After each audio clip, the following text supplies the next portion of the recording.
तो ये वीडियो है ओशो के एक उपदेश पर। उस उपदेश को मैं यहाँ डाल भी दूंगा, आप पढ़ लेना। और मैं उसको पढ़ के आपको बता दे रहा हूँ कि वो क्या कहना चाह रहे हैं। वो कह रहे हैं कि साधारणतया हम किसी काम का प्रारंभ करते हैं। आम आदमियों की बात कर रहे हैं कि साधारणतया जब हम किसी काम का प्रारंभ करते हैं तो कामना से करते हैं। कामना मतलब वो कह रहे हैं कि कुछ पाना है इसलिए करते हैं, कोई महत्वाकांक्षा है उसे पूरा करना है इसलिए करते हैं। ज्ञानी किसी कर्म का प्रारंभ किसी कारण से नहीं करता। अब ये ज्ञानी के बारे में बता रहे हैं कि जो ज्ञानी पुरुष है, जैसे ओशो को उदाहरण के तौर पे लें, क्योंकि अब वो बता रहे तो अपने आप को तो ज्ञानी मानते ही होंगे। तो कह रहे हैं कि जो ज्ञानी पुरुष है वो किसी कारण से कोई काम नहीं करता है, मतलब वो वही अकारण करता है। अब कैसे करता है देखो, कि उसे कुछ भी पाना नहीं है, उसे कुछ भी होना नहीं है। मतलब ये ज्ञानी उसे कह रहे हैं कि जिसे ना कुछ पाना है और ना कुछ उसे कुछ होना है। फिर वो जो होना था वो हो चुका, जो उसे पाना था वो पा लिया। फिर भी कर्म तो होते हैं, तो इन कर्मों में कोई प्रारब्ध की वासना नहीं होती, कोई आरंभ नहीं है। प्रभु जो करवाता है वो होता है। ज्ञानी अपने कहे कुछ भी नहीं कर रहा है। प्रभु अगर उससे बुलवाए तो वो बोलता है, प्रभु मौन रखे तो मौन रहता है, प्रभु चलाए तो चलता है, प्रभु ना चलाए तो रुका रहता है। जिस दिन अहंकार गया उसी दिन कर्मों को प्रारब्ध करने की आकांक्षा थी वह भी गई। मतलब अहंकार से यहां मतलब मैं ये हूं, मैं वो हूं, मैं ये नहीं हूं, मैं वो नहीं हूं, मैं ऐसा हूं, मैं वैसा हूं, मैं अच्छा हूं, मैं बुरा हूं, मैं महान हूं, मैं निम्न हूं। मैं कोई अहंकार बोलते हैं, कोई भी तरह का मैं, तुम्हारे मैंपन ही गया, यही करेंगे। अब ज्ञानी जो पुरुष है वो अब उसका कोई मैं है नहीं, मतलब अब उसकी कोई पर्सनैलिटी नहीं बची, जो कि सफेद झूठ है।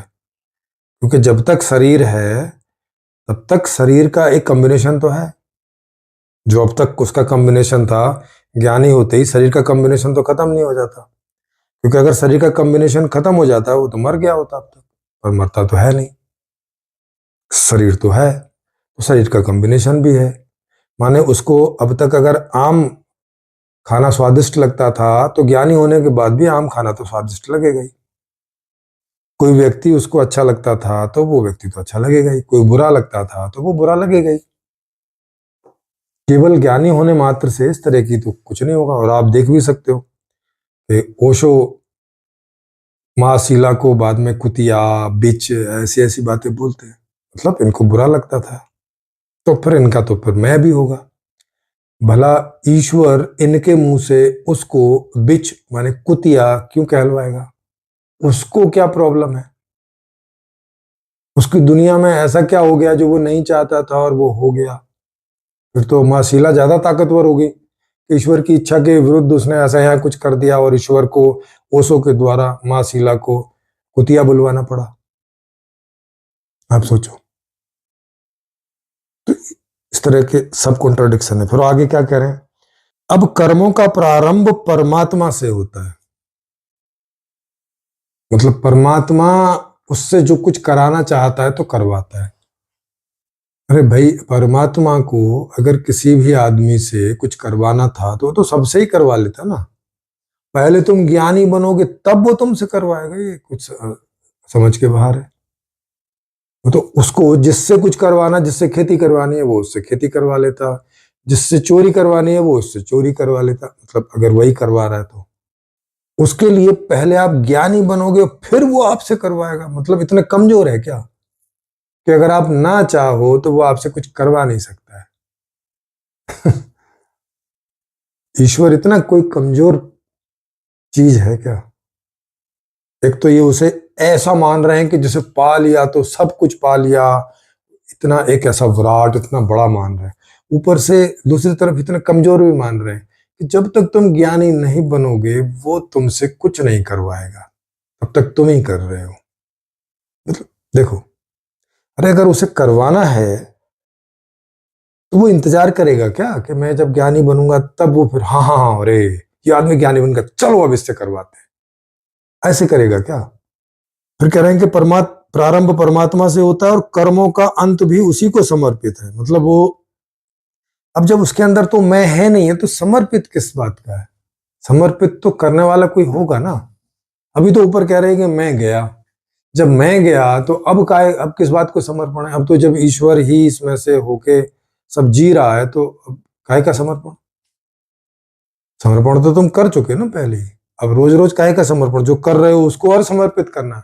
वो तो तभी हो सकता है जब तुम्हारा मैं हो करने का। तो ये भी यहाँ पे इतना इतना इनका विरोधाभास है। ज्ञानी में कर्म प्रकट होता है लेकिन शुरू नहीं होता। अब बताओ, ज्ञानी में कर्म तो प्रकट हो जाएगा मगर वो शुरू नहीं होगा। क्या मतलब है इस बात का? शुरू परमात्मा में होता है, लहर परमात्मा से उठती है, ज्ञानी में प्रकट होती है। तो कुल मिला के ऐसी बातें जो ऐसा होता है ना, कोई आदमी थोड़ा कुछ नशे टाइप में रहता है। नशा मतलब ये नहीं है कि कोई सुट्टा ही मार के बैठा हो।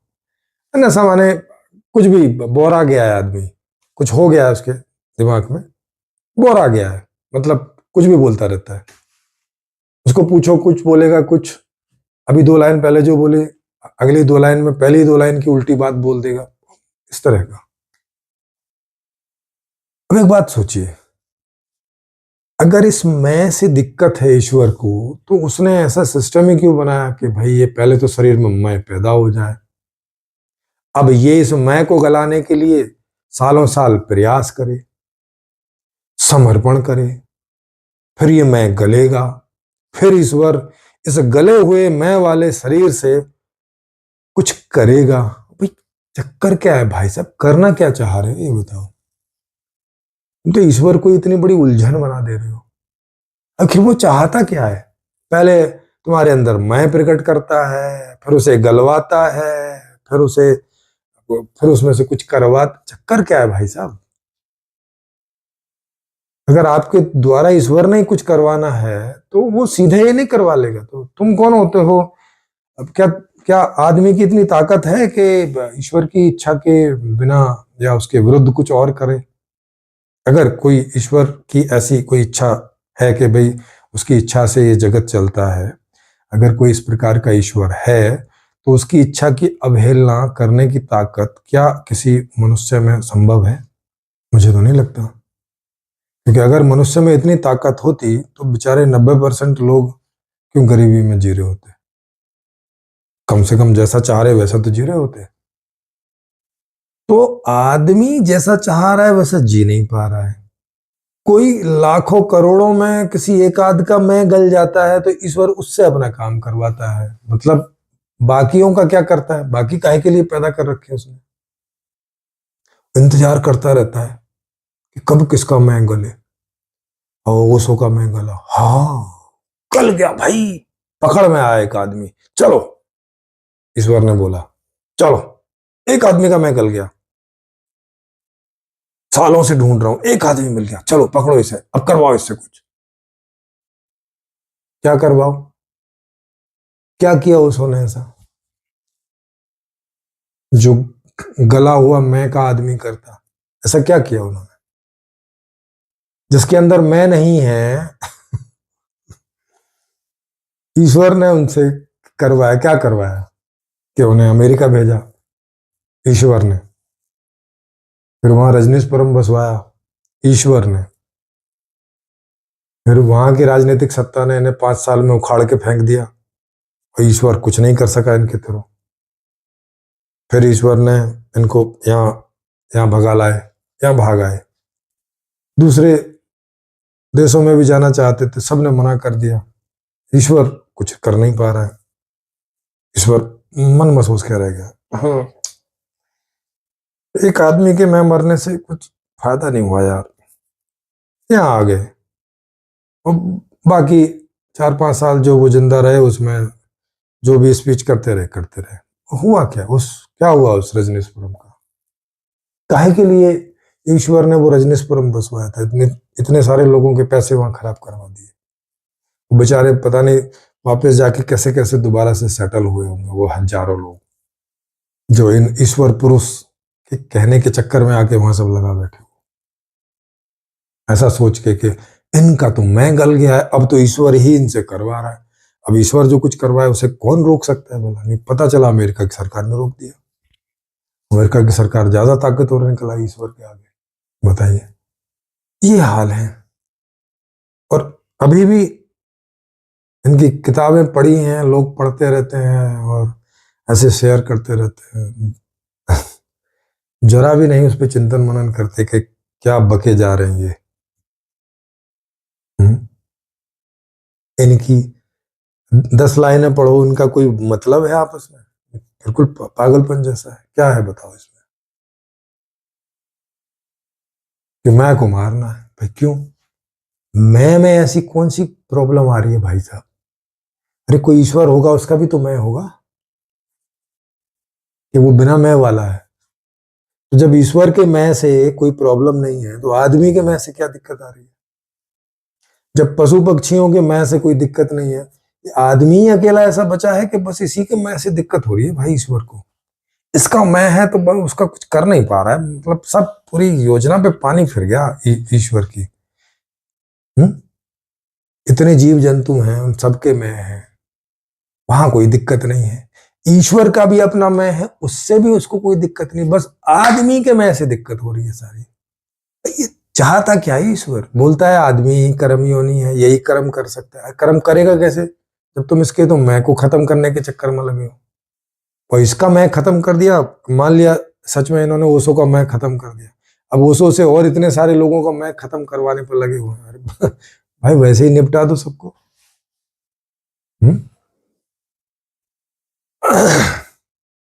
वैसे ही उल्का पिंड की बारिश करवा दो, खत्म हो जाएंगे सारे ही लोग, खत्म हो जाएंगे। मैं खत्म करवा के शरीरों का क्या करोगे तुम, ये बताओ? ईश्वर से कोई पूछे, ये इन जैसे लोगों से कोई पूछे, क्योंकि ये अब इनमें से तो ईश्वर ही बोल रहा है। ईश्वर का कोई अपना शरीर तो है नहीं, बेचारा बोल नहीं सकता, इन्हीं से बोलना पड़ता है उसको। इनसे कोई पूछे देखो भाई, ये ईश्वर करना क्या चाहता है? अपने लिए एक ऐसी बॉडी नहीं बना सकता था? ये बॉडी बनाई, इसमें मैं है, अभी अब ये मैं हटेगा तो बेचारा बोलेगा उसमें से। तो भाई ये इतने शरीर में से मैं हटाना है सबके, भाई बनाया काहे के लिए है? ऐसे ही बॉडी बना देता ना जिसमें मैं ना पैदा होता। और जैसे आदमी रोबोट्स बना लेता है, उसमें कोई मैं नहीं होता, वो जैसे आदमी बोलता है वैसे काम करता है। स्पीकर है जैसे, मैं जो बोल रहा हूं वो उसको रिकॉर्ड करता है, उसी को सुना देगा, कुछ इधर से उधर नहीं करता। कितना एकदम फॉलोवर है, कितना एकदम ऑर्डर को मानने वाला है। तो जब उसे मैं वाला आदमी चाहिए नहीं था तो भाई मैं वाला आदमी बनाया क्यों? क्या गलती कर ली उनने बना के, या गलती से बन गया, या नींद में बन गया? सोया हुआ था ईश्वर उस समय? हुआ क्या आखिर उसके साथ? ये क्या अनहोनी घटना उसके साथ घट गई? वो भी क्या बेहोशी में था कि बाद में होश आया तो अरे आदमी तो पैदा हो गया मैं के साथ। गलती हो गई भाई साहब, अब पैदा हो गया, आप कुछ कर नहीं सकते बीच में। अब इनको बोलो भाई तुम अपना अपना मैं गलाओ, चलो मुझको समर्पित करो सब अपना मैं। अब बताओ लगे हैं लोग मैं को समर्पित करने, मतलब रोबोट बनने लगे हैं। अब ईश्वर इनसे जो करेगा वो करेगा, अब ईश्वर करेगा। अब ये तो रहे नहीं, ये तो दिवंगत हो गए, ये तो मर गए, अब ये तो रहे नहीं। अब इस शरीर में से जो बोलेगा तो ईश्वर बोलेगा, जो करेगा तो ईश्वर करेगा। अगर इनके मुंह से कुतिया बुलवाएगा, मतलब कुतिया बोलेगा, तो ईश्वर अब इनके मुंह से कुतिया बोल रहा था। माँ शीला को ओशो के मुंह से तो अब ईश्वर ही बोल रहा था कि उनको कुतिया कह रहा था, क्योंकि अब ओशो का मैं तो कभी का जा चुका था, ओशो का तो मैं था नहीं अगर उनकी बात मानी जाए तो। समझ में नहीं आया ईश्वर माँ शीला को कुतिया काहे बोल रहे हैं भाई? शीला ने ऐसा क्या कर दिया जो वो करवाना नहीं चाह रहे थे, और शीला का मैं नहीं गला पाए? इतना जरूरी था तो चलो शीला ने अपना मैं नहीं गलाया है, तुम ही गला डालते उसका। तुम्हारे वहां 21 जो इनर सर्कल के लोग थे उनका मैं नहीं गला, तो तुम तो ईश्वर थे भाई, कुछ करते यार। वो बोला करते थे ओशो कि किसी को भी हिप्नोटाइज किया जा सकता है, ये हिप्नोटाइज भी नहीं कर सके उन 21 लोगों को, कि कम से कम जो काम करवा रहे हैं जैसा करवा रहे हैं वैसा तो करवा लेते।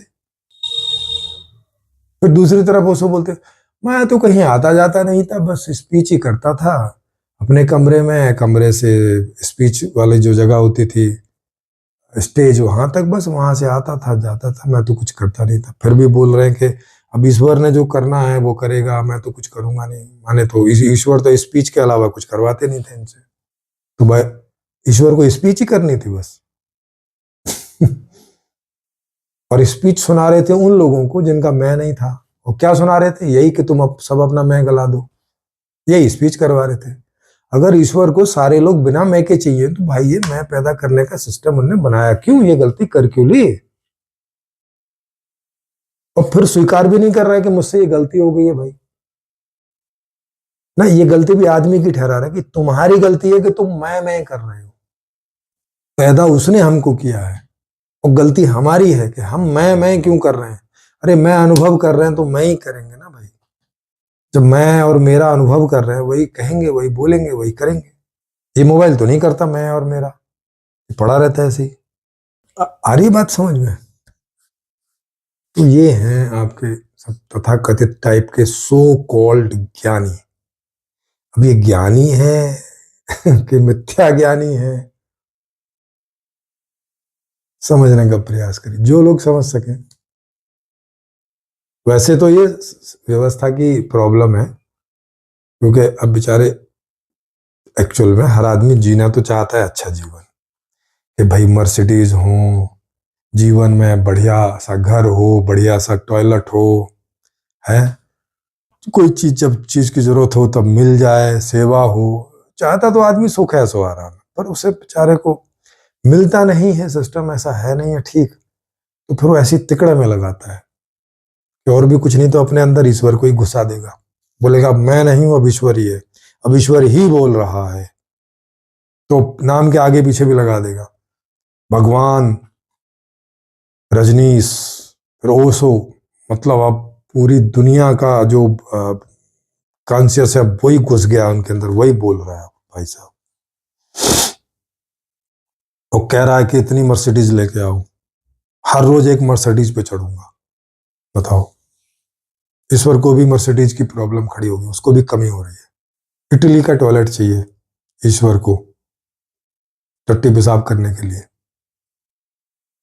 लग्जरी से भरा हुआ कमरा चाहिए एकदम ईश्वर को, आराम चाहिए ना, परेशान हो जाते बेचारा उसके भी बैठे बैठे, क्योंकि वो किसी सख्त जगह पे बैठा होगा तो मुश्किल होगी, ठीकरे पड़ गए, कुछ आराम सा बेड चाहिए, आराम सा सोफा चाहिए, आराम सी चेयर चाहिए जिसपे बैठ के बोल सके, नहीं तो भाई कठोर पे बैठे बैठे ना बड़ा ऐसा दुखने लगता है। तो आदमी क्या करे बेचारा, ऐसे तिकड़म लगा के लोगों को ऐसा चमत्कृत करके कि हाँ देखो मैं इतना ज्ञानी हूँ, मैं ये हूँ वो हूँ, तुम डोनेशन करो, दान दो, ये दो, कोई दान नहीं भी दे तो अच्छा तुम्हें मेरी स्पीच सुननी है तो चलो फिर फीस भरो, उसकी 4,000 एक दिन की फीस है, करो ऐसे। बताओ, मुझसे बात करनी है 1 घंटा, चलो 2 लाख का डोनेशन दो, तब बात कर पाओगे। बताओ, ये ईश्वर के हाल है, जो ओशो के शरीर में से ईश्वर जो बोल रहा है ये उसके हाल है। उसे 2 लाख रुपए चाहिए मीटिंग करने के, उसे आई होप आप कुछ समझे होंगे। अच्छा लगा हो तो लाइक करें, सब्सक्राइब करें, शेयर करें।